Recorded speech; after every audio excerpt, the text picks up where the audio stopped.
4, 3, 2, 1. Tai sveikinu. 100 milijonų peržiūrų ir pelės paus. Reikia pakalbėti. Kas čia vyksta?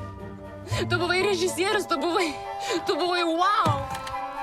O dabar tu kažkokia namų šeimininkė, kurią aš turiu išlaikyti ir kuriai turiu mokėti dienpinigius.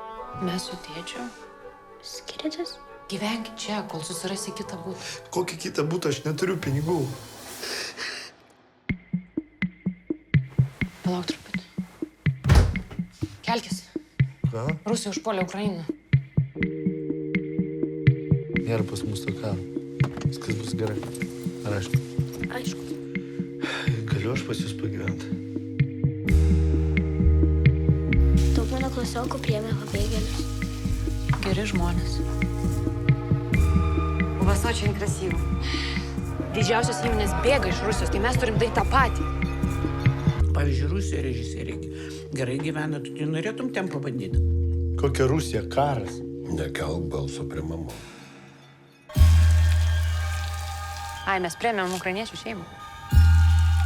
Labai gražus ponis. Nepakanka lėšų.